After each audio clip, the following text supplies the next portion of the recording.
Jagan movies വേൾഡിലോട്ട് എല്ലാവർക്കും സ്വാഗതം. ഇന്ന് ഞാൻ നിങ്ങളുമായി പങ്കുവയ്ക്കുന്നത് ദ ബക്കറ്റ് ലിസ്റ്റ് എന്ന സിനിമയെ കുറിച്ചാണ്.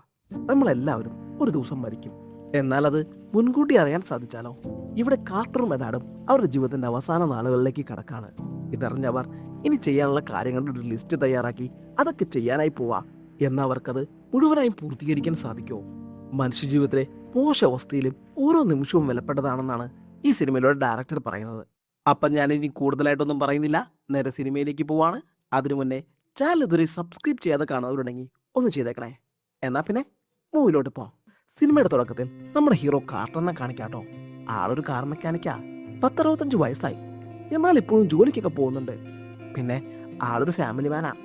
3 മക്കൾ, പിള്ളേരെല്ലാം വലുതാട്ടോ.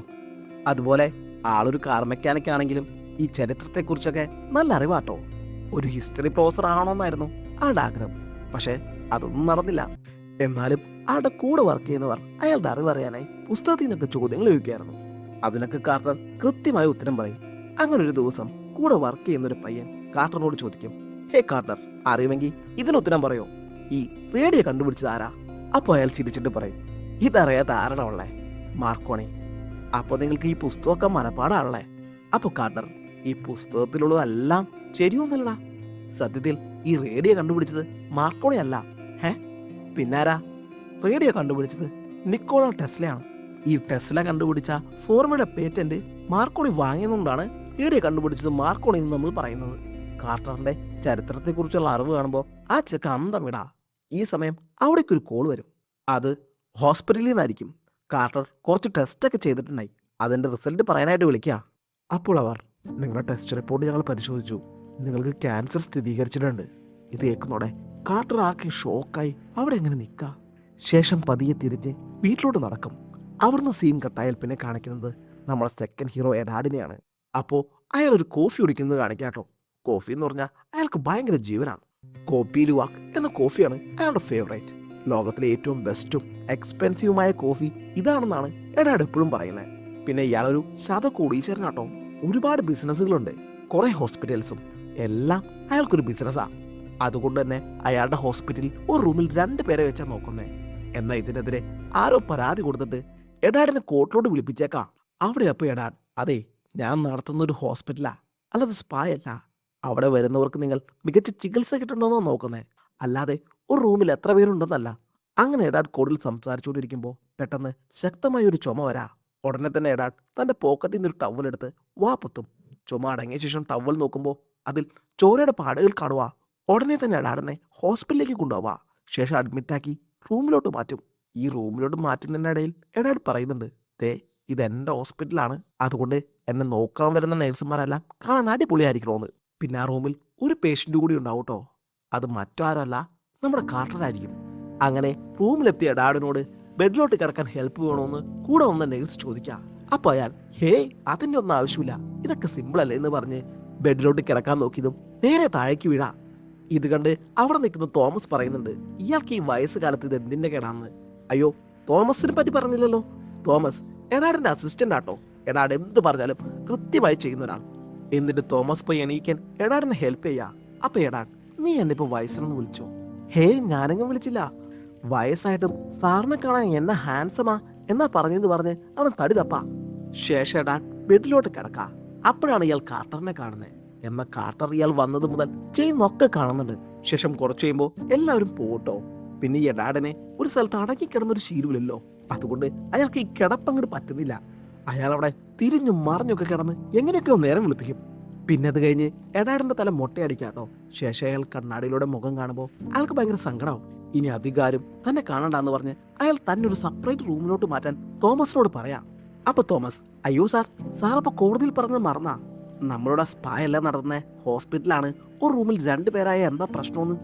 അത് ശരി, നീ അത് എൻ്റെ അടുത്ത് തന്നെ ഇറക്കാനല്ലേ? എടാ, അത് എൻ്റെ ഹോസ്പിറ്റലാ, എനിക്ക് ഇഷ്ടമുള്ളത് ഞാൻ ചെയ്യും. പക്ഷേ ചെക്കിങ് ഉണ്ടാവും സാർ. ഇത് കേൾക്കുമ്പോൾ എഡാഡൊന്നും പറയില്ല. എന്നാ ഇത് കേൾക്കുന്ന കാർട്ടർ പറയും, അത് ശരി, ഇത് നിങ്ങളുടെ ഹോസ്പിറ്റലാണല്ലേ, ഇവിടെ നിങ്ങൾ എന്ത് സൂപ്പാ കൊടുക്കുന്നേ? ഒരു വകയ്ക്കും കൊള്ളില്ലല്ലോ, ദയവായി കുറച്ച് നല്ല സൂപ്പ് തരാൻ പറയോ? ഇത് കേൾക്കുമ്പോൾ എഡാഡ്, ഇയാൾ എന്ത് മനുഷ്യനാ? ഇവിടെ മനുഷ്യൻ ചാവോ ജീവിക്കോ എന്നറിയാത്ത അവസ്ഥയിലാ. അപ്പോഴാണ് ഇയാൾക്ക് സൂപ്പ് കൊള്ളാത്തതിന്റെ പ്രശ്നം എന്ന് മനസ്സിൽ പറയാ. പിന്നെ എഡാഡിനും ക്യാൻസർ ആട്ടോ. അതിന്റെ ഒരു ഓപ്പറേഷന്റെ ഭാഗമായിട്ടാ അയാളുടെ തല മൊട്ടയടിച്ച്. അങ്ങനെ ഓപ്പറേഷന് ശേഷം തലയിൽ വലിയൊരു കെട്ടൊക്കെയായി എഡാർഡ് വീണ്ടും റൂമിലോട്ട് തിരിച്ചു വരാം. ഈ സമയം കാർട്ടറെ കാണാൻ അദ്ദേഹത്തിന്റെ വൈഫ് വന്നിട്ടുണ്ട്. കാർട്ടറിന് വൈഫ് എന്ന് പറഞ്ഞ ജീവനാ. തിരിച്ച് അവർക്ക് അങ്ങോട്ടും. പിന്നെ വൈഫ് പോയതിനു ശേഷം എഡാർഡ് കാർട്ടറിനോട് ചോദിക്കും, അത് നിങ്ങളുടെ വൈഫാണോ? അതെ. ആ എന്നാ പ്രശ്നമില്ല. അല്ലെങ്കിൽ ഞാൻ നിങ്ങളോട് ഒരു കാര്യം പറയട്ടെ. ഈ ഹോസ്പിറ്റലിലുള്ള മിക്ക പേഷ്യൻസും ചാവാനുള്ള കാരണം അവരെ കാണാൻ വരുന്ന വിസിറ്റേഴ്സാ. അയ്യോ, നീ ആകെ ക്ഷീണിച്ചല്ലോ. ഡോക്ടർ എന്താ പറഞ്ഞേ? ഇപ്പൊ എങ്ങനെയുണ്ട്? ഇങ്ങനെ വേണ്ടാത്ത ഓരോ കാര്യങ്ങൾ ചോദിച്ചു കൊല്ലും. അങ്ങനെ അവർ അവിടെ സംസാരിച്ചുകൊണ്ടിരിക്കുമ്പോൾ അവിടേക്ക് ഇപ്പോൾ ഡോക്ടർ വരാ. എന്നിട്ട് എഡാർഡിനെ പരിശോധിച്ചിട്ട് പറയും, നിങ്ങൾക്ക് ചെയ്ത ഓപ്പറേഷൻ സക്സസ് ആണ്. പക്ഷേ ക്യാൻസർ നിങ്ങളുടെ പല സ്ഥലത്തേക്ക് വ്യാപിച്ചിട്ടുണ്ട്. അതുകൊണ്ട് നമുക്ക് കീമോ കൂടി ചെയ്യണം എന്ന് പറഞ്ഞ് ഡോക്ടർ അവിടെ നിന്ന് പോവാ. അപ്പൊ നമ്മുടെ എഡാർഡിന് ഈ കീമോ എന്ന് പറഞ്ഞാൽ എന്താണെന്ന് അറിയില്ല. അതെന്താന്നപ്പോ കാർട്ടറിനോട് ചോദിക്കാ. അപ്പൊ കാർട്ടർ, അതൊരു വല്ലാത്ത സാധനമാണോ? ചെയ്യുമ്പോൾ പ്രശ്നമൊന്നുമില്ല, പക്ഷെ ചെയ്ത് കഴിഞ്ഞിട്ട് പിന്നെ നമ്മൾ എന്ത് കഴിച്ചാലും ഛർദ്ദിക്കും. ഛർദിയാണോ? അതെനിക്ക് വിഷയമില്ല. ഞാൻ ഈ കാണുന്ന രാജ്യങ്ങളെല്ലാം പോയി എല്ലാ ഭക്ഷണ സാധനങ്ങളും കഴിക്കാറുണ്ട്. എന്നിട്ട് എനിക്ക് ഇതുവരെ ഛർദിയൊന്നും ഉണ്ടായിട്ടില്ല. അങ്ങനെയാണെങ്കിൽ കുഴപ്പമില്ല. അല്ല, ഈ മേശപ്പുറത്തിരിക്കുന്ന മെഷീൻ ഏതാ? അത് കോഫി ഉണ്ടാക്കുന്ന മെഷീനാ. കോപ്പി ലുവാക് എന്ന കോഫീനെ കുറിച്ച് കേട്ടിട്ടുണ്ടോ? ഭയങ്കര എക്സ്പെൻസീവ് ആണ്. ആമസോൺ കാടുകളിൽ മനുഷ്യന്റെ കൈ തൊടാതെ വളരുന്ന കാപ്പിക്കുരുവിൽ നിന്നാ ഇതുണ്ടാക്കുന്നത്. ഇത് കേൾക്കുമ്പോൾ കാർട്ടർ ചിരിക്കാണ്. കാരണം ആ കാപ്പിപ്പൊടി എങ്ങനെയാണ് ഉണ്ടാക്കണമെന്ന് അയാൾക്കറിയാം. അവിടുന്ന് സീൻ കട്ടായാൽ പിന്നെ കാണിക്കുന്നത് പിറ്റേ ദിവസം അവിടെ ഇപ്പോൾ എഡാർഡ് കീമൊക്കെ കഴിഞ്ഞ് ഫുഡ് അടിച്ചുകൊണ്ടിരിക്കുകയായിരിക്കും. അപ്പോൾ എഡാർഡ് ഒരു പ്ലേറ്റ് കാർട്ടറിനും കൊടുക്കാൻ പറയാം. എനിക്കിതൊന്നും വേണ്ട, ഇത്രയൊക്കെ കഴിച്ചാൽ ഞാനിപ്പോൾ തന്നെ ഛർദ്ദിക്കും. എൻ്റെ വയറൊന്നും ഇതുവരെ ശരിയായിട്ടില്ലാന്നേ. താനാ പറഞ്ഞത് ഞാൻ മറന്നു. എനിക്കിതൊന്നും പ്രോബ്ലം അല്ലാത്ത കാരണം കുഴപ്പമില്ല എന്ന് പറഞ്ഞ് അയാൾ പിന്നെയും കുറെ ഫുഡ് കഴിക്കുക. ഇത് കണ്ട് കാർട്ടർ ചിരിക്കുന്നുണ്ട്. പിന്നെ കുറച്ച് കഴിയുമ്പോൾ കാണുന്നത് എഡാർഡ് ബാത്റൂമിൽ കിടന്നും മലന്നും ഛർദ്ദിക്കുന്നതാ. നേരത്തെ കാർട്ടർ എന്തിനാ ചിരിച്ചെന്ന് എഡാർഡിന് ഇപ്പൊ മനസ്സിലായി. കാര്യം നമ്മളിപ്പോൾ തമാശ രീതിയിൽ പറഞ്ഞെങ്കിലും രണ്ടുപേരും ഈ രോഗം കൊണ്ട് ശരിക്കും ബുദ്ധിമുട്ടുന്നുണ്ട്. മറ്റു രോഗങ്ങൾ വരുന്ന പോലെയല്ല ക്യാൻസർ. അങ്ങനെ ദിവസങ്ങൾ പിന്നെയും കടന്നുപോകും. ഇപ്പൊ എഡാർഡും കാർട്ടറും കുറെ സംസാരിച്ചും സമയം പോവാനായി കാർഡൊക്കെ കളിച്ചും നല്ല കൂട്ടുകാരായി മാറിട്ടോ.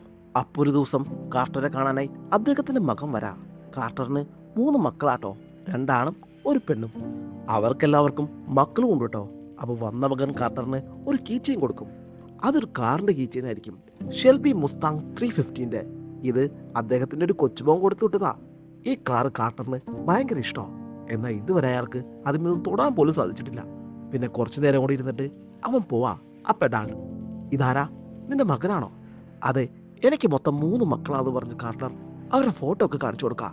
എന്നിട്ട് ചോദിക്കും, അല്ല നീ കല്യാണം കഴിച്ചിട്ടില്ലേ? കല്യാണം കഴിച്ചിട്ടില്ലേന്നോ? 4 കല്യാണം കഴിച്ചു. പക്ഷേ എനിക്ക് സിംഗിളായി ജീവിക്കാൻ ഇഷ്ടം. അതുകൊണ്ട് 4 ഡിവോഴ്സ് ചെയ്ത് ഇപ്പോൾ സിംഗിളായി ജീവിക്കാം. വെറും സിംഗിൾ അല്ല, മുറട്ട് സിംഗിൾ.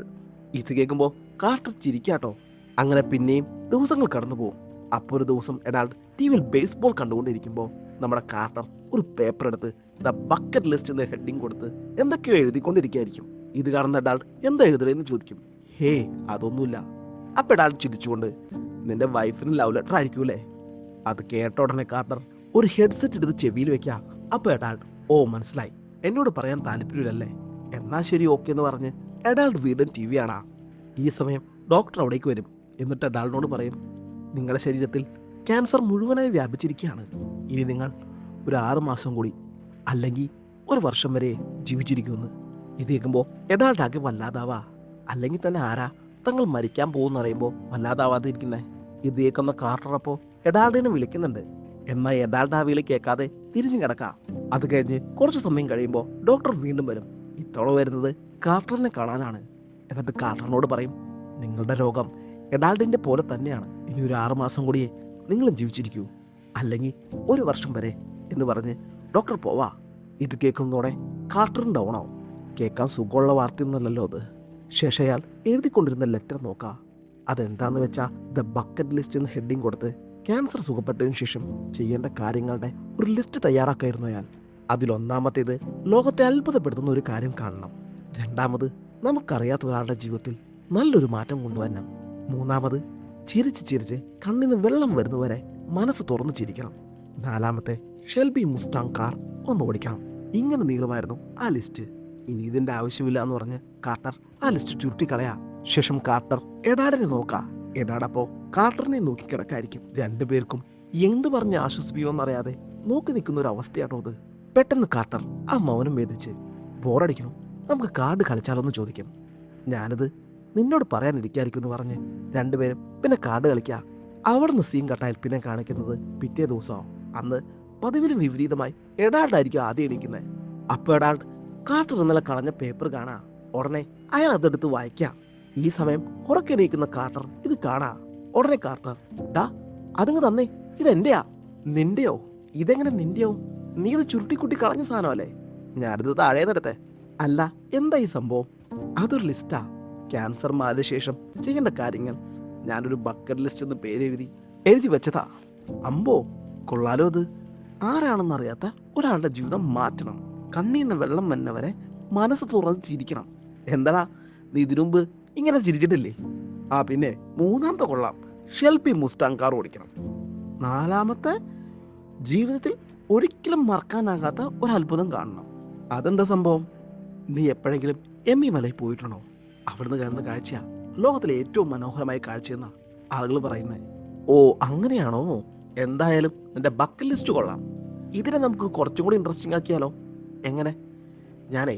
എനിക്ക് ചെയ്യാനുള്ള കാര്യങ്ങൾ കൂടി എഴുതി ചേർക്കാം എന്ന് പറഞ്ഞ എഡാൾഡ് ഒരു പേനയെടുത്ത് അവന്റെ ആഗ്രഹങ്ങൾ എഴുതാ.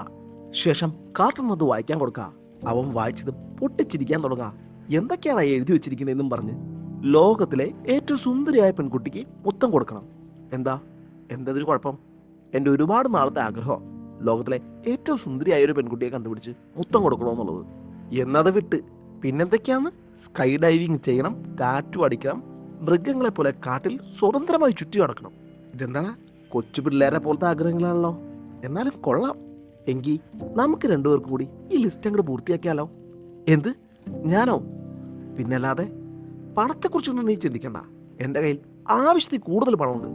അതല്ലടാ, ഞാൻ ഫാമിലിയെ വിട്ട് എങ്ങനെ വരും? എന്താണ് ഇത്ര വലിയ ഫാമിലി? അവരെന്താ ചെയ്യാൻ പോണേ? നീ ചാവുന്നവരെ നിന്നെ വളരെ സ്നേഹത്തോടെ നോക്കും. അവസാനം നീ മരിക്കുന്നവരെ ഒരു രോഗിയായിട്ടായിരിക്കും. അതിനു മുമ്പ് നമുക്ക് നമ്മുടെ ലൈഫ് ഒന്ന് എൻജോയ് ചെയ്യണ്ടേ? ഡാ, നമുക്ക് ഈ ഭൂമിയിൽ ഇനി കുറച്ച് മാസങ്ങൾ കൂടി ഉള്ളൂ. അത് നീ മനസ്സിലാക്ക്. ഏതാണ്ട് അങ്ങനെ പറയുമ്പോൾ അതിൽ കാര്യമുണ്ടെന്ന് കാർട്ടനും തോന്നാം. ഈ സമയം അവിടേക്ക് കാർട്ടന്റെ വൈഫ് വരാ. അവരപ്പോൾ സ്വസ്ഥമായി സംസാരിക്കേണ്ടതെന്ന് വിചാരിച്ച് എഡാൾഡ് പുറത്തിറങ്ങി നിൽക്കും. ശേഷം കാർട്ടർ വൈഫിനോട് കാര്യങ്ങൾ പറയാ. ഇത് കേട്ട പാടെ അവൾ കാർട്ടനോട് ചൂടാവാ. നിങ്ങൾ എന്തൊക്കെയായി പറയുന്നേ? നമുക്കിനിയും ട്രീറ്റ്മെന്റ് ചെയ്യാം, ഇതൊക്കെ മാറ്റിയെടുക്കാൻ പറ്റും. ഇനി ട്രീറ്റ്മെന്റ് എന്നും പറഞ്ഞ് ഹോസ്പിറ്റലിൽ മാത്രം സമയം കളയാൻ എനിക്ക് വയ്യ. ഞാൻ എഡാൾഡും കൂടി ഈ ലോകം മൊത്തം ചുറ്റാൻ പോവാ. ഇനിയുള്ള കുറച്ച് നാൾ ഞാൻ എനിക്കിഷ്ടമുള്ളതും കൂടി ചെയ്യട്ടെ. അപ്പോൾ ഞങ്ങളെല്ലാവരും വിഷമിപ്പിച്ചിട്ട് നിങ്ങൾക്ക് സന്തോഷമായിട്ട് ഇരിക്കണം. അപ്പോൾ കാർട്ടർ, കഴിഞ്ഞ 45 വർഷമായി ഒരു മെക്കാനിക്കൽ ഷെഡിൽ ഞാൻ നിങ്ങൾക്ക് വേണ്ടി ജോലി ചെയ്യുന്നത്. ഇതുവരെ ഞാൻ എൻ്റെ സന്തോഷം നോക്കിയിട്ടില്ല. ഈ അവസാന നിമിഷങ്ങളിലെങ്കിലും ഞാൻ എൻ്റെ ഇഷ്ടത്തിനും കൂടി കുറച്ച് ദിവസം ജീവിക്കട്ടെ. ഇത് കേൾക്കുമ്പോൾ അവൾക്ക് തിരിച്ചൊന്നും പറയാൻ കിട്ടിയില്ല. അവൾ പതിയെ അവിടെ നിന്ന് ഇറങ്ങിപ്പോവാ. അപ്പോഴാണ് നമ്മുടെ എഡാൾഡ് പുറത്ത് നിൽക്കുന്നത് കാണുന്നത്. ഉടനെ അവൾ എഡാൾഡിൻ്റെ അടുത്ത് നിന്ന്, അതെ അതെൻ്റെ ഭർത്താവാ എന്ന് പറഞ്ഞ് കുറെ ചീത്തയും വിളിച്ച് അവിടുന്ന് പോവാ. ശേഷം എഡാൾഡ് എന്ന് കാർട്ടൂനോട് പറയുന്നുണ്ട്, നിന്റെ പെണ്ണുമ്പിള്ള എന്നെ കുറെ ചീത്തയൊക്കെ വിളിച്ചിട്ട് പോയേ. അതൊന്നും നീ കാര്യാക്കണ്ട. നീ പറഞ്ഞ പോലെ നമ്മുടെ ബക്കറ്റ് ലിസ്റ്റ് നമുക്ക് പൂർത്തിയാക്കാം. ഇത് കേൾക്കുമ്പോൾ എഡാൾഡിന് ഭയങ്കര സന്തോഷവും. ഓക്കെ വച്ചാ, നമ്മൾ ഇനി പൊളിക്കാൻ പോവാ. അങ്ങനെ എഡാൾഡും കാർട്ടറും അവരുടെ ബക്കറ്റ് ലിസ്റ്റ് പൂർത്തിയാക്കാനുള്ള യാത്ര തുടങ്ങാം. അതിലവർ ആദ്യം ചെയ്യാൻ പോകുന്നത് സ്കൈ ഡൈവിംഗ് ആട്ടോ. അതിനായി അവർ ഒരു ഫ്ലൈറ്റിൽ ആകാശത്തെത്തി. ഇനി അവിടെ നിന്ന് ചാടണം. എഡാൾഡ് ഇപ്പോൾ നല്ല ത്രില്ല. എന്നാൽ കാർട്ടർ പേടിച്ചിരിക്കുകയാണ്. എന്നിട്ട് കാർട്ടർ പറയുന്നുണ്ട്, ഡാ നമുക്ക് ഈ സ്കൈ ഡൈവിങ് ലിസ്റ്റിൽ നിന്ന് മാറ്റിയാലോ? ഒന്ന് പോടാ അവിടുന്ന്. എഴുതിയത് തന്നെയാ, നമ്മൾ എന്തായാലും ചെയ്യും എന്ന് പറഞ്ഞ് ആദ്യം തന്നെ കാർട്ടറിനെ ഫ്ലൈറ്റിന് ചാടിക്കാം. പുറകെ എഡാൾഡും ചാടും. അങ്ങനെ രണ്ടുപേരും ആകാശത്തിലൂടെ പറക്ക. അപ്പൊ കാർട്ടർ ഉറക്കെ വിളിച്ച് പറയുന്നുണ്ട്, എടാ ചെറ്റേ, 6 മാസം കഴിഞ്ഞ് ചാവേണ്ട എന്നെ ഇന്ന് തന്നെ കൊല്ലുലോടാന്ന്. അപ്പൊ എഡാൾഡ്, ഡാ നീ ഇങ്ങനെ പേടിക്കല്ലേ, നീ എന്നെ പോലെ കോപ്പിയിൽ കോഫി കുടിക്കി, അപ്പൊ ധൈര്യം വരും. ആമസോൺ കാടുകളിൽ മനുഷ്യന്റെ കൈ തൊടാതെ പറയ്ക്കുന്ന കാപ്പിക്കുരുവിൽ നിന്നുണ്ടാക്കുന്ന കോഫി അത്. ഇങ്ങനെ ഓരോന്നൊക്കെ വിളിച്ചൊക്കെ പറഞ്ഞ് അവസാനം രണ്ടുപേരും താഴെ എത്തൂട്ടോ. ശേഷം അവരുടെ ബക്കറ്റ് ലിസ്റ്റിൽ നിന്ന് സ്കൈ ഡൈവിംഗ് വെട്ടിക്കളയും. പിന്നെ ഇവർ എവിടെ പോയാലും ബോബിന് മോളിലെ പട്ടീനെ പോലെ നമ്മുടെ എഡാൾഡിന്റെ അസിസ്റ്റന്റ് തോമസ് അവരുടെ കൂടെ ഉണ്ടാവും കേട്ടോ. അവനായിരിക്കും ഇവർക്ക് വേണ്ടി എല്ലാ കാര്യങ്ങളും ചെയ്തു കൊടുക്കുന്നത്. പിന്നെ അടുത്തതായി അവർ പോകുന്നത് എഡാൾഡിന് ഒരുപാട് ഇഷ്ടമായ മറ്റൊരു കാര്യമായ ടാറ്റു അടിക്കാനാ. എഡാൾഡപ്പോ തന്റെ മുഖം തന്നെ ഒരു കാർട്ടൂൺ സ്റ്റൈലിൽ പച്ചൂത്തൂട്ടോ. എന്നിട്ട് അവൻ കാർട്ടറിനോട് ചോദിക്കും, ഹേ കാർട്ടർ, നീ എന്താ പച്ചൂത്താൻ പോണേ? ഹേയ്, ഞാനൊന്നും പച്ചൂത്താൻ പോകുന്നില്ല. അതെന്താ? ബക്കറ്റ് ലിസ്റ്റിൽ എഴുതിയിട്ടുള്ളത് നമ്മൾ രണ്ടുപേരും ചെയ്യണമെന്നല്ലേ? അത് വേണ്ട, ഇക്കാര്യം നീ ഒറ്റയ്ക്ക് ചെയ്താൽ മതി. എനിക്ക് വേദനയൊക്കെ ഇത്തിരി പേടിയാ. പിന്നെ അത് കഴിഞ്ഞ് അടുത്തത് നമ്മുടെ കാർട്ടറുടെ ആഗ്രഹം കേട്ടോ, ഷെൽബി മസ്താൻ കാർ ഓടിക്കണം. അതിനായിട്ട് അവർ ഒരു റേസിംഗ് ട്രാക്കിൽ വന്ന് രണ്ടുപേരും അതിലൂടെ കാർ എടുത്ത് ഓടിക്കാം. അപ്പൊ അവർ ഓടിക്കുന്നതിന്റെ ഇടയിൽ കാർട്ടർ എഡാഡിന്റെ കാറിൽ കൊണ്ടുവന്ന് ഇടിപ്പിച്ച് റൈസിങ്ങിന് വാടാന്ന് പറഞ്ഞ് വെല്ലുവിളിക്കുന്നുണ്ട്. അപ്പൊ എഡാൾഡ്, ഡാ, കാറിൽ കൊണ്ടൊന്നും ഇടിപ്പിക്കല്ലേ, ഇതിനൊക്കെ എന്തെങ്കിലും പറ്റി പൈസ കൊടുക്കേണ്ടി വരും, അതിനല്ലേ നീ ഉള്ളതെന്നും പറഞ്ഞ് കാർട്ടർ നല്ല സ്പീഡിൽ പോയി ഒരു മൺകുണിന്റെ മോളിൽ കൂടെ പറപ്പിക്കാം. ഇത് കാണുമ്പോ എഡാൾഡിനെ അങ്ങോട്ട് പൊളിയും. സാധാ കോഫി കുടിക്കുന്ന ഇവർ എത്രയും ധൈര്യം ഉണ്ടെങ്കിൽ ആമസോൺ കാടുകളിൽ മനുഷ്യരുടെ കൈ തൊടാതെ പറയ്ക്കുന്ന കാപ്പി കുരുവിൽ നിന്നുണ്ടാക്കിയ കോപ്പിയിലുവ കോഫി കുടിക്കുന്ന എനിക്ക് എന്തുമാത്രം ധൈര്യം ഉണ്ടാവണം എന്ന് പറഞ്ഞ് എഡാൾഡും ആ മൺകൂരയുടെ മോളിൽ കൂടെ തന്നെ കാർ പറപ്പിക്കും. അങ്ങനെ ഇവർ ഇത് മതിവരോളം ഓടിച്ച് ബക്കറ്റ് ലിസ്റ്റിൽ നിന്ന് ആ ആഗ്രഹം വെട്ടിക്കളയും. അതിനുശേഷം പിന്നെ കാണിക്കുന്നത് രണ്ടുപേരും രാത്രി ഭക്ഷണം കഴിക്കുന്നതാ. അപ്പൊ കാർട്ടർ എഡാൾഡിനോട് പറയുന്നുണ്ട്, ഡാ, കുറച്ച് വെജിറ്റബിൾസ് ഒക്കെ കഴിക്കി, അത് ഹെൽത്തിന് നല്ലതാ. നീ എന്താ എന്റെ രണ്ടാമത്തെ വൈഫിനെ പോലെ സംസാരിക്കുന്നേ? എന്നാ ഒന്നും കഴിക്കണ്ട, ഇവിടുത്തെ ഫുഡ് അത്ര പോരാ. ഇങ്ങനെയാണ് എന്റെ മൂന്നാമത്തെ ഭാര്യ സംസാരിക്കുന്നത്. എവിടെ പോയി ഫുഡ് കഴിച്ചാലും ഒന്നും കൊള്ളില്ല എന്ന് പറയും. ഇത് കേൾക്കുമ്പോൾ അല്പം ദേഷ്യത്തിൽ കാർട്ടർ, എന്താണ് അത്? ഞാൻ എന്ത് പറഞ്ഞാലും രണ്ടാമത്തെ ഭാര്യ പറഞ്ഞ പോലെ, മൂന്നാമത്തെ ഭാര്യ പറഞ്ഞ പോലെ, നാലാമത്തെ ഭാര്യ പറഞ്ഞ പോലെ. അല്ല, നിനക്ക് കുട്ടികളൊന്നുമില്ലേ?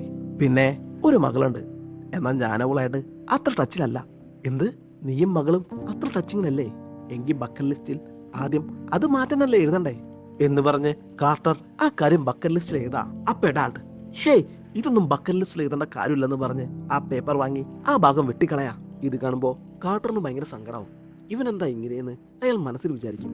ശേഷം കാർട്ടർ, ഒരു മിനിറ്റ്, ഞാനൊന്ന് വാഷ്റൂമിൽ പോയിട്ട് വരാമെന്ന് പറഞ്ഞ് വാഷ്റൂമിലേക്ക് പോവാ. പിന്നെ കുറച്ച് സമയം കഴിഞ്ഞിട്ടും കാർട്ടറിനെ കാണലാട്ടോ.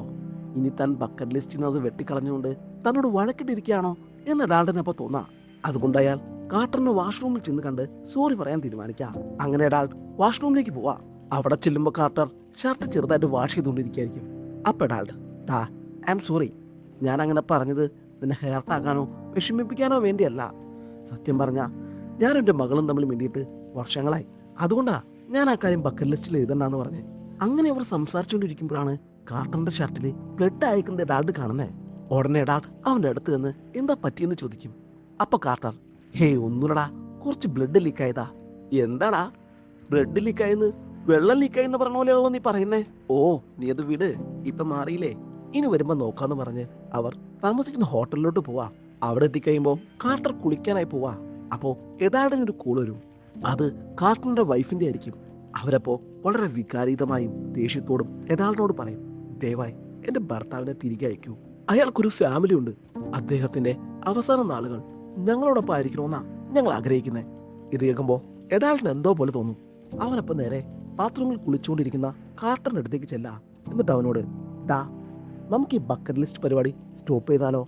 നീ ഇപ്പോ ബ്ലഡ് കൊമിറ്റ് ചെയ്ത് നിൽക്കാലേ, നമുക്കൊന്ന് വീട്ടിൽ പോവാം. ഏയ്, ഞാൻ നേരത്തെ പറഞ്ഞില്ലേ, എനിക്കിപ്പോൾ കുഴപ്പമൊന്നുമില്ല. എന്തായാലും നമുക്ക് ഈ ബക്കറ്റ് ലിസ്റ്റ് പൂർത്തിയാക്കണം. അതല്ലടാ, നിന്റെ വൈഫൊക്കെ നിന്നെ കാണാണ്ട് വിഷമിക്കുന്നുണ്ടാവും. ഓ, ഇപ്പോഴെനിക്ക് മനസ്സിലായേ, എൻ്റെ വൈഫ് നിന്നെ വിളിച്ചല്ലേ? ഉവാ, അവളത് പറഞ്ഞപ്പോൾ എനിക്കും അത് ശരിയാണെന്ന് തോന്നി. അപ്പോൾ കാർട്ടർ, എടാ, ഞാൻ അവസാനം മരിക്കുന്നത് എൻ്റെ ഭാര്യയുടെ മടിയിൽ കിടന്ന് എൻ്റെ മക്കളെയും കൊച്ചുമക്കളെയും ഒക്കെ കണ്ടിട്ടായിരിക്കും. പക്ഷെ അതിനു മുമ്പ് നമ്മൾ ഒന്നിച്ചെഴുതിയ ഈ ബക്കറ്റ് ലിസ്റ്റ് എനിക്ക് പൂർത്തിയാക്കണമെന്നുണ്ട്. എൻ്റെ ലൈഫിൽ ഞാൻ എനിക്ക് വേണ്ടി ചെയ്തെന്ന് തോന്നുന്നത് ആകെ ഇതാണ്. ഇത് കേൾക്കുമ്പോൾ എഡാൾഡ് പിന്നെയും ഓക്കെ പറയാ. അങ്ങനെ അവർ വീണ്ടും അവരുടെ ബക്കറ്റ് ലിസ്റ്റ് പൂർത്തിയാക്കാനുള്ള യാത്ര തുടങ്ങാം. അടുത്തതായി അവർ പോകുന്നത് ആഫ്രിക്കൻ കാടുകളിലേക്കാണ്.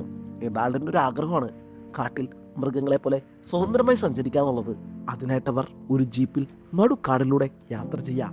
അപ്പോൾ അവർ സീബ്രകളെയും പോത്തുകളെയും ചീറ്റപ്പുലിനെയും ഒക്കെ കാണുന്നുണ്ട്. ഇതില് ഏതെങ്കിലും ഒരു മൃഗത്തെ വേട്ടയാടണമെന്ന് എഡാൾഡിന് ആഗ്രഹം ഉണ്ടായിരുന്നു. പക്ഷെ അത് ഇല്ലീഗലായതുകൊണ്ട് മച്ചാൻ വേണ്ടാന്ന് വെച്ചു. എന്നാ അതിനുപയോഗിക്കുന്ന ഗണ്ണെടുത്ത് ആശാൻ മോളോട്ട് വെടിവെച്ചൊക്കെ നോക്കുന്നുണ്ട്. അതൊക്കെ കഴിഞ്ഞ് പിന്നെ അവർ പോകുന്നത് ലോകത്തിലെ ഏറ്റവും വലിയ അത്ഭുതങ്ങളിലൊന്നായ പിരമിഡ് കാണാനാ. അവിടെ വെച്ച് ഒരാൾ പറയുന്നുണ്ട്, ഹോ, നമ്മൾ ഇവിടെ വന്നോടെ ബക്കറ്റ് ലിസ്റ്റിലെ 2 കാര്യങ്ങൾ പൂർത്തിയായി. 2 കാര്യങ്ങളോ? അതേതൊക്കെയാ?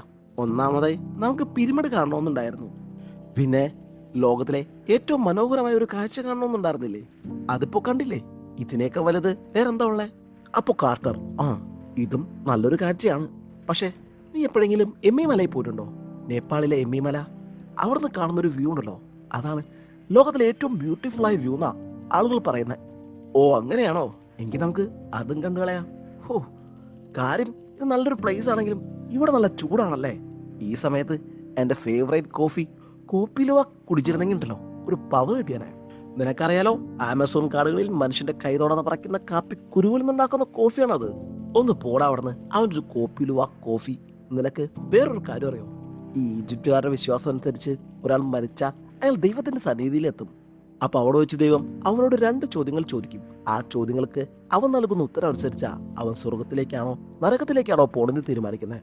ആഹാ, അത് കൊള്ളാലോ. ഏതൊക്കെയാ 2 ക്വസ്റ്റ്യൻ? അപ്പൊ കാർട്ടർ, അത് ഞാൻ നിന്നോട് ചോദിക്കാം, നീ എന്നോട് ഉത്തരം പറ. നീ ഈ ഭൂമിയിൽ സന്തോഷമായിട്ടാണോ ജീവിച്ചേ? സംശയം എന്താ? എൻ്റെ ഇഷ്ടം പോലെ കാശുണ്ടായി. അത് വെച്ച് ഞാൻ എൻ്റെ എല്ലാ ആഗ്രഹങ്ങളും സാധിച്ച് വളരെ സന്തോഷമായിട്ടാണ് ജീവിച്ചേ. ശരി, എന്നെൻ്റെ 2ാമത്തെ ചോദ്യം, നീ കാരണം മറ്റുള്ളവർ സന്തോഷമായി ജീവിച്ചിട്ടുണ്ടോ?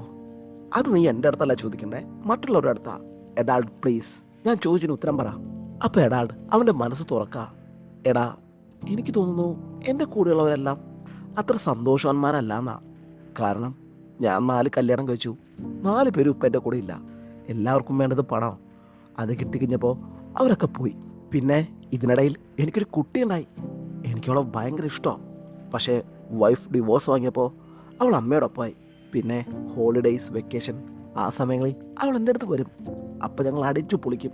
അവളുടെ ഓരോ വെക്കേഷന് വേണ്ടി ഞാൻ കാത്തിരിക്കാറുണ്ടായിരുന്നു. അങ്ങനെ അവൾ വളർന്നു വലുതായപ്പോൾ ഒരു ദിവസം വീട്ടിൽ വന്നിട്ട്, അപ്പാ ഞാനൊരാളെ പ്രേമിക്കുന്നുണ്ട്, എനിക്ക് അയാളെ മാരേജ് ചെയ്യണമെന്ന് പറഞ്ഞു. എല്ലാ മാതാപിതാക്കളെയും പോലെ എനിക്കും അത് ഇഷ്ടമായില്ല. അതുകൊണ്ട് ഞാൻ ആ വിവാഹത്തിന് സമ്മതിച്ചില്ല. എന്നാൽ ആൾ അവനെ തന്നെ കല്യാണം കഴിച്ചു. എന്നെ വിളിച്ചത് കൂടിയില്ല. അത് കഴിഞ്ഞ് കുറച്ച് മാസങ്ങൾക്ക് ശേഷം അവൾ എന്നെ കാണാൻ വന്നു. അപ്പാ, എൻ്റെ ഹസ്ബൻഡ് എന്നെ ഭയങ്കരമായി തല്ലുന്നു, അടിക്കുന്നു എന്നൊക്കെ പറഞ്ഞ്. അപ്പോൾ എനിക്കുണ്ടായ ദേഷ്യത്തിൽ ഞാൻ അവനെ കൊന്നു കളയാനായിട്ട് പോയതാ. പക്ഷേ അവൾക്കിപ്പോഴും അവനെ ഇഷ്ടമാണെന്ന് പറഞ്ഞപ്പോൾ ഞാൻ അവളെ സമാധാനിപ്പിച്ച് വീട്ടിലേക്ക് പറഞ്ഞു വെച്ചു. പക്ഷേ എനിക്കെപ്പോഴും സമാധാനം വന്നില്ല. അപ്പോൾ ഞാൻ എൻ്റെ ആൾക്കാരെ വിട്ട് അവനോട് ഇനി എൻ്റെ മോളെ തൊട്ടാ കൈയും കാലും വെട്ടിക്കളയുമെന്ന് പറഞ്ഞു. ഇത് കേട്ടവൻ പേടിച്ച് ഈ നാടേ വിട്ടുപോയി. അതിനുശേഷം തൻ്റെ ഭർത്താവ് തന്നെ വിട്ടുപോകാൻ കാരണം ഞാനാന്ന് പറഞ്ഞ് എൻ്റെ മോൾ ഇതുവരെ എന്നോട് മിണ്ടിയിട്ടില്ല. ഇപ്പോൾ കുറേ വർഷങ്ങളായി. ഇതെല്ലാം കേട്ട് കഴിയുമ്പോൾ കാർട്ടർ ഇതൊക്കെ ശരിയാവുമെന്ന് പറഞ്ഞ് എഡാൾഡിനെ ആശ്വസിപ്പിക്കാട്ടോ. അതിനുശേഷം അവർ പോകുന്നത് ഇന്ത്യയിലേക്കാ. ഇന്ത്യയിലെ ലോക അത്ഭുതങ്ങളിലൊന്നായ താജ്മഹൽ കാണാൻ. ഈ താജ്മഹലും ഇന്ത്യയിലെ കൾച്ചറൊക്കെ കണ്ടു കഴിയുമ്പോൾ എഡാൾഡിനൊരു സംശയം വരാ. നമ്മൾ മരിച്ചു കഴിയുമ്പോൾ കുഴിച്ചു മൂടണോ അതോ ദഹിപ്പിക്കണോന്ന്. കുഴിച്ചിട്ടാ സെറ്റായിരിക്കും. ഞാൻ ബീച്ചിന്റെ സൈഡിൽ കുറച്ച് സ്ഥലമൊക്കെ വാങ്ങി അവിടെ ഒരു സ്മാരകമൊക്കെ കെട്ടി അവിടെ കുഴിച്ചിടാൻ പറയും. പക്ഷെ ഒരു പ്രശ്നമുള്ളത്, എല്ലാവരും പോയി കഴിഞ്ഞിട്ട് എനിക്കെങ്ങനെ ജീവൻ വെച്ചാ ഞാൻ എത്ര നിലവിളിച്ചാലും ആരും വന്നെന്നെ രക്ഷിക്കില്ല. ഞാൻ അവിടെ തന്നെ കിടക്കേണ്ടി വരും. അപ്പോൾ കാർട്ടർ, നിനക്ക് അങ്ങനെ ഒരു പേടിയുണ്ടെങ്കിൽ നമുക്ക് കത്തിക്കാൻ പറയടാ. നമ്മളെ കത്തിച്ച് നമ്മുടെ ഒരു സാമ്പിൾ ഒരു ഡബ്ബിയിലെടുത്ത് വളരെ ബ്യൂട്ടിഫുൾ വ്യൂ ഉള്ള ഒരു സ്ഥലത്ത് കൊണ്ടുപോയി വെക്കാൻ പറയാം. അപ്പോൾ എഡാൾഡ്, സംഗതി എനിക്ക് ഇഷ്ടപ്പെട്ടു, നൈസ് പരിപാടിയാണ്. പക്ഷേ നമ്മൾ ഈ തീയിലിട്ട് കത്തിക്കുമ്പോൾ നമുക്ക് പൊള്ളൂലേ? എടാ മണ്ട, അപ്പം നീ മരിച്ചിട്ടുണ്ടാവും. അപ്പം നിനക്ക് യാതൊരു വേദന അറിയില്ല. നീ ഈ കോപ്പിയിലുവ കോഫി കുടിച്ച് നിന്റെ ബുദ്ധിയൊക്കെ മരവിച്ചോട്ടോ. ദേ, നീ എന്നെന്ത് വേണമെങ്കിലും പറഞ്ഞോ, എൻ്റെ കോഫിയെ പറഞ്ഞാലുണ്ടല്ലോ, നിനക്കറിയാലോ ആമസോൺ കാടുകളിൽ മനുഷ്യന്റെ കൈ തൊടാതെ പറയ്ക്കുന്ന കാപ്പിക്കുരുന്നുണ്ടാക്കുന്ന കോഫി അത്. അതുകൊണ്ട് അതേ തൊട്ട് കളിക്കണ്ട. ഓ, ഇക്കാര്യത്തിൽ നിന്നോട് തർക്കിക്കാൻ ഞാനില്ലെന്ന് കാർട്ടർ അപ്പം പറയാ. അതിനുശേഷം പിന്നെ അവർ പോകുന്നത് ചൈനയിലേക്കാട്ടോ. ചൈനയിലെ വൻമതിൽ കാണാൻ. അങ്ങനെ അതും കണ്ട് അവർ നേരെ പോണത് നേപ്പാളിലേക്കാട്ടോ. നമ്മുടെ എമ്മി മലയുടെ മുകളിൽ നിന്നുള്ള വ്യൂ കാണാനായി. ശേഷം അവർ നേപ്പാളിലെത്തി എമ്മി മലയിലോട്ട് പോകാനായിട്ട് ഒരുങ്ങുമ്പോൾ എഡാൾഡിന്റെ അസിസ്റ്റന്റ് തോമസ് വന്നിട്ട് പറയും, സാർ, നമുക്കിപ്പോൾ എമ്മി മലയിലേക്ക് പോകാനാകില്ല, അവിടുത്തെ കാലാവസ്ഥ ഭയങ്കര മോശമാണെന്ന്. അപ്പോൾ കാർട്ടർ, ശരി, എന്നാൽ നമുക്ക് 2 ദിവസം വെയിറ്റ് ചെയ്യാം. അപ്പോൾ തോമസ് പിന്നെയും, 2 ദിവസം വെയിറ്റ് ചെയ്തിട്ട് കാര്യമില്ല സാർ, അത് മാറാൻ ചിലപ്പോൾ മാസങ്ങളെടുക്കും. മാസങ്ങളോ? അപ്പോൾ ഞങ്ങൾ ജീവനോടെ ഉണ്ടാവും തന്നെ ഞങ്ങൾക്ക് ഉറപ്പില്ല. അതോടെ ബക്കറ്റ് ലിസ്റ്റിലെ ആ ആഗ്രഹം നടക്കില്ലെന്ന് അവർക്ക് ഉറപ്പായി. ശരി, എങ്കിൽ ബാക്കിയുള്ളത് പൂർത്തിയാക്കാന്ന് പറഞ്ഞ് അവർ തിരിച്ച് നാട്ടിലെത്താം. ഈ നാട്ടിലെത്തി കഴിയുമ്പോൾ നമ്മുടെ കാർട്ടർ തനിയെ 2 അടിക്കാൻ ഒരു റെസ്റ്റോ ബാറിൽ പോവാ. അപ്പോൾ അവിടെ വെച്ച് പരിചയപ്പെടുന്ന ഒരു ലേഡി കാർട്ടറിനെ റൂമിലോട്ട് ക്ഷണിക്കുന്നുണ്ട്. അപ്പോൾ അയാൾ ഇല്ലെന്ന് പറയാ. അപ്പോൾ അവൾ, നിങ്ങളുടെ വൈഫ് ഭയങ്കര ലക്കിയാന്ന് പറഞ്ഞ് അവിടുന്ന് പോവും. ഇത് കേൾക്കുമ്പോൾ കാർട്ടറിന് എന്തോ പോലെ ആവാ. അവനും വേഗം അവിടുന്ന് പോവും. ഈ സമയം നമ്മുടെ എഡാൾഡും അയാളുടെ അസിസ്റ്റന്റ് തോമസും ഇനി ബക്കറ്റ് ലിസ്റ്റിൽ എന്തൊക്കെ കാര്യങ്ങൾ ചെയ്തു തീർക്കാനുണ്ടെന്ന് നോക്കാം. അപ്പൊ അതിലിനി ഉള്ളത് ഒരു അഡൽട്ട് ലൈഫ് നല്ല രീതിയിൽ മാറ്റണം. കണ്ണിൽ നിന്ന് വെള്ളം വന്നുവരെ മനസ്സ് തുറന്നു ചിരിക്കണം. ലോകത്തിലെ ഏറ്റവും സുന്ദരിയായ പെൺകുട്ടിക്ക് ഒരു മുത്തം കൊടുക്കണം. ഈ കാര്യങ്ങളൊക്കെ എങ്ങനെ നടത്തുമെന്ന് അവർ ആലോചിച്ചുകൊണ്ടിരിക്കുമ്പോഴാണ് പുറത്തുപോയ കാർട്ടർ വന്നിട്ട് എടാൾ നമുക്ക് വീട്ടിൽ പോവാന്ന് പറയുന്നത്. ഇത് കേൾക്കുമ്പോൾ എടാൾഡനും തോന്നും അതാ നല്ലതെന്ന്.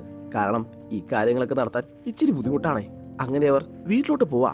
അങ്ങനെ പോണ വഴി കാർ മറ്റൊരു വഴിയിലൂടെ പോയി ഒരു വീടിന്റെ ഫ്രണ്ടിൽ നിർത്തും. അത് മറ്റാരുടെ അല്ല, നമ്മുടെ എഡാൾഡിന്റെ മകളുടെ ആയിരിക്കും. ഇത് കാണുമ്പോൾ എഡാൾഡ് ചൂടാവും. തോമസ്, നിനക്ക് എന്ത് ധൈര്യം ഉണ്ടായിട്ടാ നീ എന്നോട് ചോദിക്കാതെ ഇങ്ങോട്ട് വന്നേ? അപ്പൊ കാർട്ടർ, തോമസ് അല്ല, ഞാൻ പറഞ്ഞിട്ടാ ഇങ്ങോട്ട് വന്നേ. ഡാ, അത് നിന്റെ മോളാ. നീ പോയി സംസാരിച്ചാ അവൾ നിന്നോട് സംസാരിക്കും. നീയല്ലേ പറഞ്ഞത് നിന്റെ മോളെ നിനക്ക് ഭയങ്കര ഇഷ്ടമാണെന്ന്? പിന്നെ എന്തിനാ നിങ്ങൾ ഇങ്ങനെ പിരിഞ്ഞിരിക്കുന്നേ? അപ്പോൾ ഡാൾഡ്, കാർട്ടർ, നീ ആവശ്യമില്ലാതെ എന്റെ കാര്യത്തിൽ ഇടപെടരുത്. അത് എനിക്കിഷ്ടമല്ല. ഇനി ബക്കറ്റ് ലിസ്റ്റുമില്ല, ഒരു മണ്ണാൻകുട്ടിയില്ല എന്ന് പറഞ്ഞ ഡാൾഡ് കാറിൽ തന്നെ പോവാ. ഇത് കാർട്ടറിനെ വല്ലാതെ വേദനിപ്പിക്കുന്നുണ്ട്. പിന്നെ അയാൾ ഒരു ടാക്സി വിളിച്ച് അയാളുടെ വീട്ടിലോട്ട് പോവാ. അപ്പോൾ കാർട്ടറിന്റെ ഭാര്യ അവിടെ അയാളെ കാത്തിരിക്കുകയായിരിക്കും. അയാളെ കാണുമ്പോൾ അവൾക്ക് ഭയങ്കര സന്തോഷമാവും. ശേഷം നമ്മുടെ കാർട്ടർ അയാളുടെ മക്കളുടെയും പേരക്കുട്ടികളുടെയൊക്കെ ഒപ്പം സന്തോഷം നിറഞ്ഞൊരു ജീവിതം നയിക്കാം. എന്നാൽ ഈ സമയം നമ്മുടെ അഡാൾഡിന് പെട്ടെന്ന് വല്ലാത്തൊരു ഒറ്റപ്പെടൽ തോന്നാ. തന്റെ അവസാന നാളുകളിൽ തനിക്കാരുമില്ല എന്നൊരു തോന്നൽ അയാൾക്ക് വരും. അത് അയാളെ മാനസികമായി തളർത്തും. അവിടുന്ന് സീൻ കെട്ടയാൽ പിന്നെ നമ്മളെ കാർട്ടറിനെ കാണിക്കാം. കാർട്ടറിനപ്പോ തന്റെ വൈഫിന്റെ ഒപ്പം സന്തോഷമായിട്ട് ഇരിക്കുകയായിരിക്കും. അപ്പോൾ കാർട്ടറിന്റെ വൈഫ് പറയും, അതെ, എനിക്കിഷ്ടപ്പെട്ട പുതിയൊരു മോഡൽ ഡ്രസ്സ് ഞാനൊന്ന് വാങ്ങിയിട്ടുണ്ട്, ഞാനതൊന്ന് തേച്ചു വരാം എന്ന് പറഞ്ഞ് അവൾ അകത്തേക്ക് പോവാ. അപ്പോൾ കാർട്ടർ തന്റെ വൈഫ് ഏത് മോഡൽ ഡ്രസ്സ് ഇട്ടുകൊണ്ടെന്ന് ഓർത്ത് പുറത്ത് വെയിറ്റ് ചെയ്തിരിക്കുകയായിരിക്കും. എന്നാ അവർ ആ ഡ്രസ്സ് ഇട്ട് വരുമ്പോൾ കാണുന്നത് ബോധമില്ലാതെ നിലത്ത് കിടക്കുന്ന കാർട്ടറിനെയാ. ഉടനെ അവർ കാർട്ടറിനെ ഹോസ്പിറ്റലിൽ എത്തിക്കാം. പിന്നെ ഈ കാര്യം എഡാൾഡ് അറിയുന്നുണ്ട് കേട്ടോ. ഉടനെ ഹോസ്പിറ്റലിലേക്ക് വരും. കാർട്ടർ അപ്പോൾ നല്ല മയക്കത്തിലായിരിക്കും. അപ്പൊ അടുത്തിരിക്കുന്ന വൈഫിനോട് എഡാൾഡ് അവനിപ്പോ എങ്ങനെയുണ്ടെന്ന് ചോദിക്കും. ഇപ്പൊ കുഴപ്പമില്ല, ബെറ്റർ ആയിട്ടുണ്ട്. പിന്നെ നിങ്ങൾ വരാണെങ്കിൽ നിങ്ങളെ ഏൽപ്പിക്കാൻ പറഞ്ഞ് ഒരു ലെറ്റർ എന്നെ ഏൽപ്പിച്ചിട്ടുണ്ട് എന്ന് പറഞ്ഞ് കാർട്ടറിന്റെ വൈഫ് ഒരു ലെറ്റർ എഡാൾഡിനെ ഏൽപ്പിക്കാം. ഈ സമയം കാർട്ടർ കണ്ണോർക്കും. അപ്പൊ അവൻ, എഡാൾഡ്, നീ കത്ത് ഇപ്പോൾ വായിക്കരുത്, പിന്നെ വായിച്ചാൽ മതി. എന്നാ ശരി, ഞാൻ പിന്നെ വായിക്കാം. അല്ല, നിനക്കൂടെ പ്രശ്നമൊന്നുമില്ലല്ലോ, ഇത് നമ്മുടെ ആശുപത്രിയാ, എന്താവശ്യമുണ്ടെങ്കിലും പറഞ്ഞാൽ മതി കേട്ടോ. ആവശ്യമൊക്കെ ഞാൻ നിന്നോട് നേരത്തെ പറഞ്ഞിട്ടുള്ളതല്ലേ. ഇവിടുത്തെ സൂപ്പ് ഒരു വകയ്ക്കും കൊള്ളില്ല, അതൊന്നും മാറ്റണമെന്ന്. ഇത് കേൾക്കുമ്പോൾ എടാളുടെ ചിരിച്ചിട്ട് പറയും, ഓക്കെ ഓക്കെ, അത് ഞാൻ ഇന്ന് തന്നെ ശരിയാക്കിയാ കാണും. ഇതിനിടയിൽ കാർട്ടറിന്റെ മുടി ഷേവ് ചെയ്യുന്നുണ്ട് കേട്ടോ. കാർട്ടറിന് തലയിലൊരു ഓപ്പറേഷൻ നടക്കാൻ പോവാ. അപ്പൊ അതിനു മുമ്പ് കാർട്ടർ വീണ്ടും എഡാൾഡിനെ കാണുന്നുണ്ട്. അപ്പോൾ കാർട്ടർ എഡാൾഡിന് ഒരു ആർട്ടിക്കിൾ വായിക്കാൻ കൊടുക്കും. ഇതെന്താന്ന് ചോദിക്കുമ്പോൾ അവൻ ചിരിച്ചിട്ട് നീ ഇതൊന്ന് വായിക്കുന്നു പറയും. ഉടനെ എഡാൾഡ് അത് വായിക്കാൻ തുടങ്ങും. Copy ലുവാ coffee. ആഹാ, ഇതെന്റെ കോഫിനെ കുറിച്ചാണല്ലോ, ഇതിനെപ്പറ്റി വായിക്കുന്നതിന് എന്താ കുഴപ്പം എന്ന് പറഞ്ഞ് അവൻ വായന തുടരാം. കോപ്പി ലുവാ ലോകത്തിലെ ഏറ്റവും വില കൂടിയ കോഫികളിലൊന്ന്. അതുപോലെ തന്നെ ഇത് തയ്യാറാക്കുന്ന രീതിയും വളരെ പ്രത്യേകം നിറഞ്ഞതാ. അതെങ്ങനെയാന്ന് വെച്ചാൽ ഈ ഏഷ്യയിലെ പ്രത്യേകതരം കാട്ടുപൂച്ചകളെ കൊണ്ട് കാപ്പിപ്പഴം തീറ്റിക്കും. ശേഷം അവരുടെ കാഷ്ടം ശേഖരിക്കും. അതെന്തിനാ ശേഖരിക്കണേന്ന് വെച്ചാൽ ആ കാഷ്ടത്തില് കാപ്പിപ്പഴത്തിന്റെ കുരു ഉണ്ടാവും. അത് നല്ല സോഫ്റ്റ് ആയിരിക്കും. മറ്റൊരു രീതിയിലും നമുക്കിങ്ങനെ സോഫ്റ്റ് ആയി കിട്ടില്ല. പിന്നീട് അത് നന്നായി കഴുകി വൃത്തിയാക്കി എടുക്കും. ശേഷം അത് പൊടിച്ചെടുത്ത് അതിൽ നിന്നാണ് കോപ്പി ലുവാ കോഫി ഉണ്ടാക്കുന്നത്.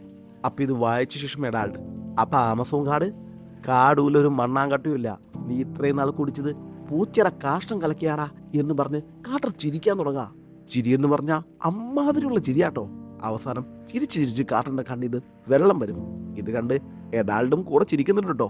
ശേഷം കാർട്ടർ എഡാൾഡിന്റെ കയ്യിൽ നിന്ന് ഒരു പേന വാങ്ങും. എന്നിട്ട് തന്റെ കയ്യിലുണ്ടായിരുന്ന ബക്കറ്റ് ലിസ്റ്റ് എടുത്ത് കണ്ണിൽ നിന്ന് വെള്ളം വന്ന വരെ ചിരിക്കണം എന്ന് എഴുതിയ ആഗ്രഹം വെട്ടിക്കളയാ. ശരിക്കും ഈ ബക്കറ്റ് ലിസ്റ്റ് എഡാൾഡ് നേരത്തെ കീറിക്കളഞ്ഞതായിരുന്നു. പക്ഷേ കാർട്ടർ അത് വീണ്ടും ഒട്ടിച്ചെടുത്തു.